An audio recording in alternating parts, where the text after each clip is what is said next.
Apple finally dropped iOS 14. While there is no new iPhone yet, iOS 14 will breathe new life into your old iPhone. In this video, I've collected the best parts of iOS 14 to make your old iPhone feel new again. So let's begin.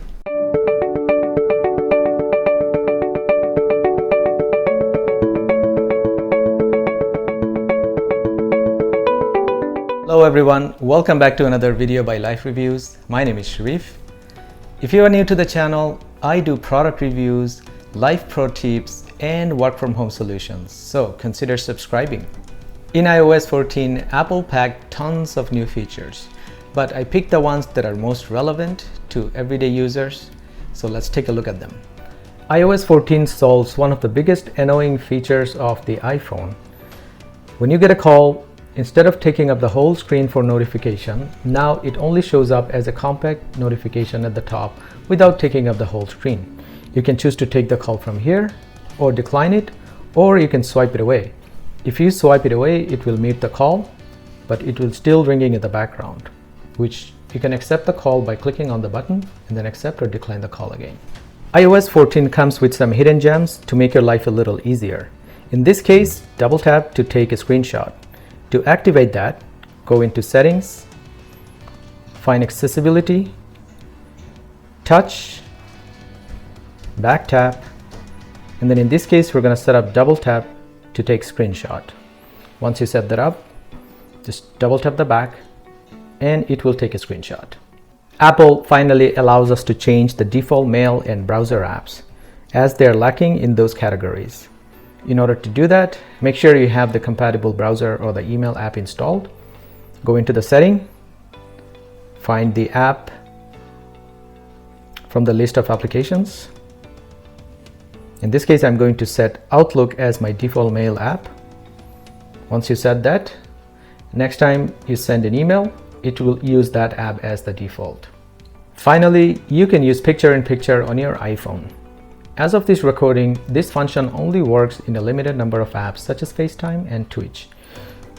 Once you go into the app, you go into the full screen mode, and then you can navigate your device and move around the picture. Sadly, as of this recording, this function does not work on YouTube, as YouTube seems to be requiring premium accounts to use that function. However, you might be able to get around the problem by launching YouTube in Safari, then going into the full screen mode and launching the picture-in-picture. As you just saw, in my case, this function does not work. So I'm not sure if this is a glitch with iOS 14 or this was intentional from YouTube.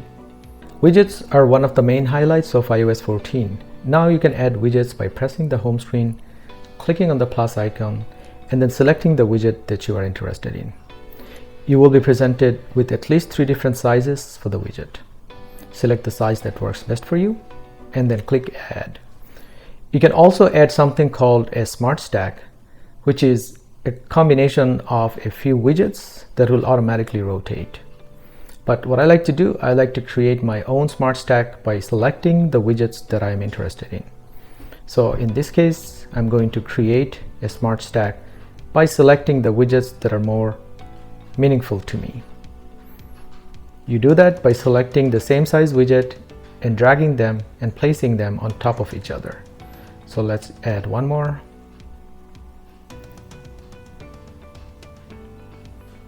So now I have a Smart Stack widget that will automatically update throughout the day. And then I have the information right at my fingertip. If you are a big fan of iMessage, this next tip is for you. Now you can pin the contact the top of the message app so that you can always find them easily. Go into the message app, find the contact you want to pin it. You can slide, pin, and then the message will stay at the top. If you want to unpin, tap and hold, unpin, and then it goes back. Apple has made subtle changes to the keyboard app. Now you can search for an emoji. Go into any app. When you look for an emoji, now you have a search bar. You can type the emoji you're looking for instead of having to scroll through pages and pages of emojis. If you draw shapes and lines on your iPhone and iPad, this next function is going to be very useful.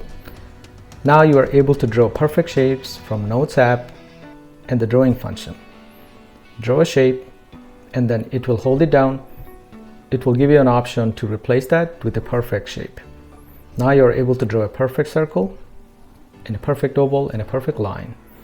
One thing to keep in mind, if you don't close the loop, it will not do that for you. So let me show you what I mean. So you have to make sure you are able to draw the shape without lifting your finger. And finally, iOS 14 has included an exposure control right inside the camera app. To activate that, launch the camera app, click on that arrow icon at the top, and then you're going to see a plus and minus icon at the bottom. And that allows you to control the exposure from +2 all the way to -2. The same function is also available within the video app as well. And you activate it the same way. This is a very useful feature. So there you have it, guys. I hope you found some useful information in this video. If you did, please hit that like button, and as always, subscribe to the channel so that I can make more videos like this.